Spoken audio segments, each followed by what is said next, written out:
y aparte de eso tenía una cefalea. Se le hizo una tomografía de la cabeza simple y con contraste y esta fue normal. Se le hizo una resonancia magnética convencional y esta fue normal. A la paciente se le dio manejo para las crisis con la motrigina y se le dio flunaracina para la cefalea, porque el cortejo de la cefalea era vascular. Entonces todo iba bien, pero el dolor de cabeza no se le quitaba. El examen neurológico era eminentemente normal, no tenía ningún déficit a ningún nivel, y la paciente, como a los 20 días de que yo la vi la última vez, súbitamente desarrolla un cuadro agudo de una cefalea aguda intensa con náusea o vómitos y se deteriora el estado de la conciencia.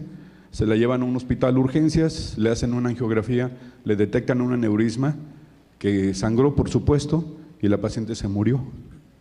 Entonces, yo quiero pues, preguntarles a ustedes, a usted o al panel, ¿qué experiencia tienen y qué, digo, referente a la cefalea como predictor de un aneurisma que se va a romper y qué validez le tenemos que dar nosotros los clínicos a eso?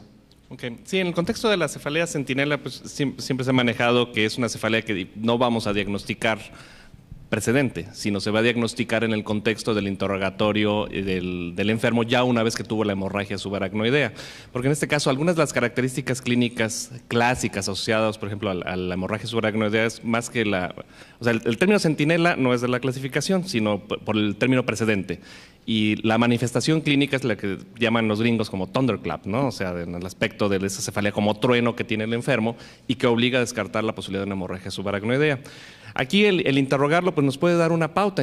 Es muy probable que el cuadro de cefalea que haya tenido precedente de esta enfermedad pues sí haya sido a partir de estas zonas pequeñas de sangrado que incluso al no identificar una imagen tanto en tomografía como en resonancia, a veces pueden estar asociadas no tanto a lesión aneurismática, sino en el contexto a veces de malformaciones vasculares. Entonces, pues lo que hizo a final de cuentas era lo obligado y hasta que se llegó a descubrir, pero muchas de las imágenes iniciales no los vamos a encontrar. Y por otro lado, en el aspecto si enfocamos a la charla de aneurismas incidentales, pues la principal causa para indicar estudios en la mayoría de las series que se comentaron era cefalea, pero bueno, también sabemos que aparte de este tipo de cefalea como thunderclap, pues una de las más características son las cefaleas como migraña, ¿no? Migraña-like, que son las que habitualmente cuando el paciente no cumple criterios dados por la Sociedad Internacional de Cefalea y es persistente el cuadro, pues obliga a hacerle estudio de imagen y a buscar intencionadamente lesiones vasculares, ya sea aneurismáticas o malformaciones, entre otras. Un comentario. Sí, pero la paciente no hizo un cuadro de una cefalea thunderclap, era una cefalea vascular crónica agudizada, pero no hizo cefalea thunderclap, para nada. Y además, yo me pregunto, imagínense que a todos los pacientes que tienen una cefalea persistente, no sería correcto hacerles una angiografía, por las características, pues a lo mejor una angiotomografía sí, pero una angiografía por catéter, pues imagínense, nosotros vemos un montonal de pacientes con cefalea. Además, el cortejo era una cefalea vascular, sin ningún signo neurológico, ni meningios, ni de ninguna índole.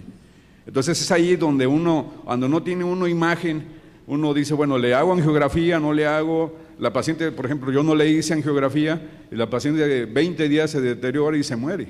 Sí, claro. En el contexto, digamos, no está peleado el comentario, porque no hizo de un diagnóstico de cefalea centinela, sino precisamente una cefalea vascular que se agudizó. Y bueno, en el algoritmo también de estudio, cuando se sospecha, ya sea hemorragia subaracnoidea o alguna otra etiología, pues antes incluso que la angiografía, tal vez lo que va es la punción lumbar, nos puede dar una pauta para esto. Y si no, pues ya pasamos al otro procedimiento tal cual lo hizo. Sí, gracias. Sí. Un comentario. Hace como 10 años, en el Seguro Social, en Puebla, un residente de urgencias médico-quirúrgicas hizo un estudio de la prevalencia de la hemorragia subaracnoidea. Yo participé en él con algunas cosillas y la conclusión fue sorprendente. En el Seguro Social en Puebla, el 65% de los casos de hemorragia subaracnoidea fueron mal diagnosticados. Obviamente con diagnósticos erróneos como histeria conversiva, cefalea por migraña, etcétera, meningitis incluso. Entonces, con esto, día a día uno se enfrenta a casos donde se nos acercan familiares, todavía hoy en día, en donde medicina interna y los urgenciólogos, que son los que primero captan a los pacientes, se tardan bastante en reconocer un diagnóstico cuando la tomografía es completamente normal, o cuando sangra el enfermo y mejora de manera ostensible, y al cuarto o quinto día llega con el médico y el médico le dice: ¿cómo te sientes? No, pues ya me siento bien, ya no tengo nada. Pues ya lo ves, es estrés, relájate, viaja y te vas a componer. Y además, para terminar, en alguna ocasión un médico urgenciólogo llegó a mi consultorio como a las 22 horas, ya estaba yo cerrando, cuando me dice: doctor, necesito que me preste usted urgentemente ahorita una información de hemorragia subaracnoidea. Sí, con mucho gusto. No, solo que tiene que ser en español, no en inglés. Bueno, ¿y por qué en español? Porque el juez necesita leerlo con sus ojos en español. Entonces, esto está en relación a lo que decía José Luis Ruiz Sandoval, que toda esta información valiosa de los mexicanos pues debe plasmarse en algunas memorias que sean útiles no solamente para nosotros, sino para los médicos internistas y urgenciólogos, que en mi concepto todavía no tienen el concepto claro de la historia natural de la hemorragia subaracnoidea. Erwin, ¿quisieras comentar algo? Sí, bueno, evidentemente es un problema en urgencias médicas, en cualquier departamento de urgencias nosotros nos enfrentamos con este tipo de problema. Generalmente los departamentos de urgencias están manejados por el Servicio de Medicina Interna y no es la excepción en nuestro hospital. Nosotros encontramos bastantes dificultades. Sin embargo, si nos apegamos realmente al abordaje diagnóstico que hay que hacerle a los pacientes con una probable hemorragia subaracnoidea, una cefalea la peor de su vida, sin antecedentes infecciosos previos, la persona puede llegar incluso febril y simular mucho un caso de una meningitis, pues evidentemente tiene que terminar en una punción lumbar, que en parte ayudaría bastante a aclarar el cuadro. Aún así, y en los mejores hospitales, algunas hemorragias subaracnoideas se pueden pasar desapercibidas después de haber hecho la punción lumbar y el estudio de neuroimagen inicial, que es la tomografía de cráneo simple. Pero es la minoría de los casos. Si consideramos que muchos de los pacientes que lleguen con una expresión clínica bastante importante, probablemente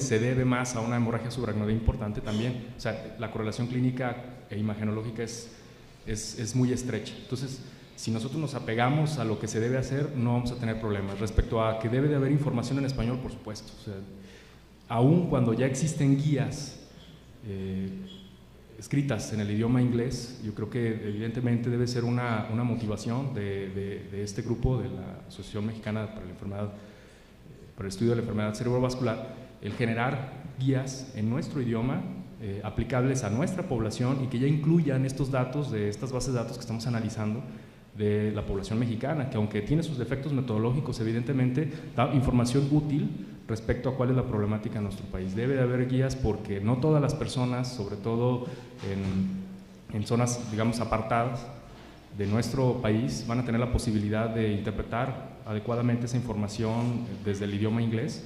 Y por otro lado, para aspectos médico-legales debe de haber eso en su defecto de la carencia de la norma oficial mexicana para cada una de las problemáticas en la enfermedad cerebrovascular aguda. Antes de que el doctor Ruiz Sandoval haga su comentario, que creo que va a ser el último, o pregunta, creo que es justo que nos congratulemos de tener gente entre nosotros como el doctor Ruiz Sandoval, como el doctor Erwin Chiquete, como Adolfo, como Luis, que nos obligan a seguir creciendo, que nos motivan a ver que hay gente que puede hacer muy bien las cosas, y de veras felicidades y muchas gracias. José Luis. Muchas gracias, doctor Leiva. Es en relación a que actualmente tenemos médicos terapistas endovasculares que son neurólogos de formación, neurocirujanos de formación y radiólogos de formación, e incluso cardiólogos también que se hacen terapia endovascular a nivel cerebral. Sin embargo, bueno, en estos estudios que nos has presentado, no sé la procedencia de ellos, cuál era la formación original de ellos. Y la otra es que en un escenario clínico, ¿a quién debemos de consultar cuando tenemos un aneurisma incidental o cuando tenemos un aneurisma roto? Se juntan los tres médicos, los tres tipos de profesionistas y hay diferencias entre ellos al abordar a un paciente. El neurocirujano endovascular dice, bueno, que él tiene las dos opciones, que si se le sangra durante el procedimiento del paciente, luego tiene el plan B para drenar el hematoma, etcétera, etcétera. Luis, ¿qué nos puedes comentar? Sí, yo pues, digo, la respuesta más fácil, ¿a quién les deberías hablar? Pues yo creo que a mí. No, yo creo que toda la información viene de formación de neuroradiología, finalmente es un campo actualmente derivado de la neuroradiología intervencionista, los estudios vienen de neuroradiólogos y es muy temprano, en todo el mundo se empiezan a abrir apenas los campos para neurología, que fue el grupo que entró más tardíamente. Tiene que ser un manejo institucional finalmente, ¿no? El manejo institucional, la respuesta es con qué cuento en mi hospital, ¿no? Digo, hay quirúrgicos, endovasculares, yo creo que lo ideal es que se junten a sesionar y discutan el caso, pues digo, es lo ideal, ¿no? Digo, el problema muchas veces no es tanto en instituciones, sino afuera de las instituciones donde realmente uno anda muy solo pedaleando por todos lados. Pero yo realmente creo que si en la institución donde están hay puros neurocirujanos, yo creo que pues, la decisión es que lo opere el neurocirujano, pues no hay vuelta de hoja, ¿no? Y la recomendación en otros artículos publicados hace referencia a que los grupos de terapia endovascular tienen que tener una presencia más del 10% del manejo agudo del ictus, ¿no? De tanto en hemorragia subaracnoidea como infarto cerebral. Entonces, realmente un hospital completo que tiene buenos resultados es donde trabajan todos juntos y el terapista endovascular está haciendo un poco más del 10%. Digo, tampoco se trata de que haga el 100% del trabajo, puede ser multidisciplinario y en pares la decisión. Bueno, para terminar en tiempo, nuestro presidente electo tiene la última pregunta o comentario. Gracias. Muy buenas las exposiciones, muchas gracias por ellas. Yo quería preguntarte a ti, Luis.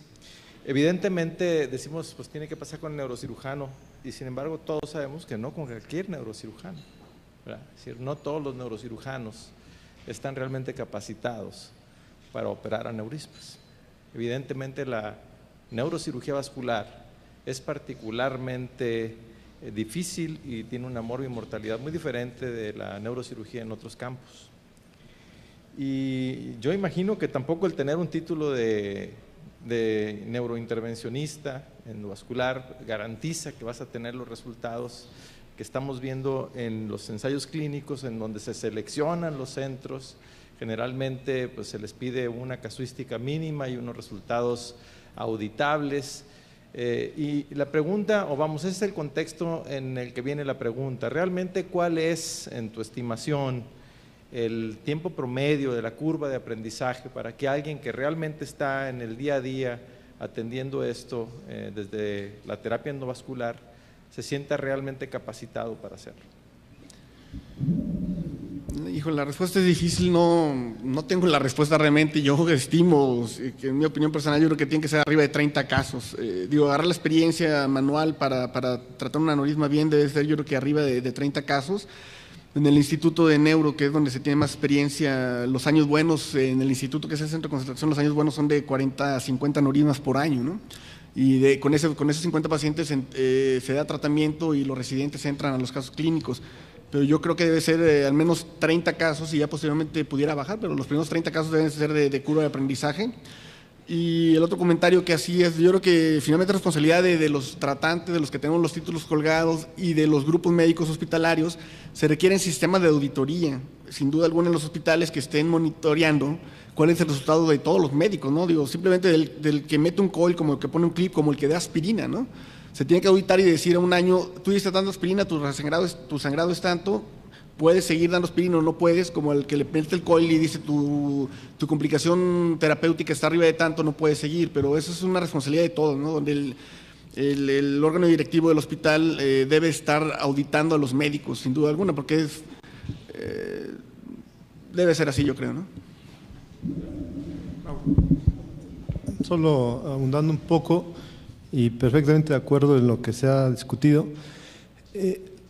creo que no hay duda en que se debe de hacer una atención pre-tratamiento y de tratamiento conjunta, lo cual carecemos en la mayoría de las ciudades, sobre todo en las ciudades más pequeñas, excepto de Guadalajara, Monterrey y México. No existen estos centros ni de stroke ni de manejo vascular. Y la paciente, como a los 20 días de que yo la vi la última vez, súbitamente desarrolla un cuadro agudo de una cefalea aguda intensa con náusea, vómitos y se deteriora el estado de la conciencia. Se la llevan a un hospital de urgencias, le hacen una angiografía, le detectan un aneurisma que sangró, por supuesto, y la paciente se murió. Entonces, yo quiero pues, preguntarles a ustedes, a usted o al panel, ¿qué experiencia tienen y qué, digo, referente a la cefalea como predictor de un aneurisma que se va a romper y qué validez le tenemos que dar nosotros los clínicos a eso?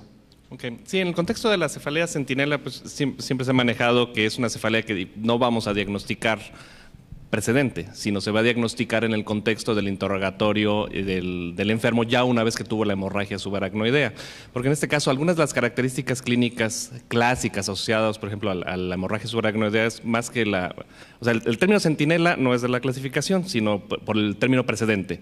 Y la manifestación clínica es la que llaman los gringos como thunderclap, ¿no? O sea, y aparte de eso tenía una cefalea. Se le hizo una tomografía de la cabeza simple y con contraste y esta fue normal. Se le hizo una resonancia magnética convencional y esta fue normal. A la paciente se le dio manejo para las crisis con la motrigina y se le dio flunaracina para la cefalea, porque el cortejo de la cefalea era vascular. Entonces todo iba bien, pero el dolor de cabeza no se le quitaba. El examen neurológico era eminentemente normal, no tenía ningún déficit a ningún nivel. En el aspecto de esa cefalea como trueno que tiene el enfermo y que obliga a descartar la posibilidad de una hemorragia subaracnoidea. Aquí el interrogarlo pues nos puede dar una pauta. Es muy probable que el cuadro de cefalea que haya tenido precedente de esta enfermedad, pues sí haya sido a partir de estas zonas pequeñas de sangrado, que incluso al no identificar una imagen, tanto en tomografía como en resonancia, a veces pueden estar asociadas no tanto a lesión aneurismática, sino en el contexto a veces de malformaciones vasculares. Entonces, pues lo que hizo a final de cuentas era lo obligado y hasta que se llegó a descubrir, pero muchas de las imágenes iniciales no los vamos a encontrar. Y por otro lado, en el aspecto si enfocamos a la charla de aneurismas incidentales, pues la principal causa para indicar estudios en la mayoría de las series que se comentaron era cefalea, pero bueno, también sabemos que aparte de este tipo de cefalea como thunderclap, pues una de las más características son las cefaleas como migraña, ¿no? Migraña-like, que son las que habitualmente cuando el paciente no cumple criterios dados por la Sociedad Internacional de Cefalea y es persistente el cuadro, pues obliga a hacerle estudio de imagen y a buscar intencionadamente lesiones vasculares, ya sea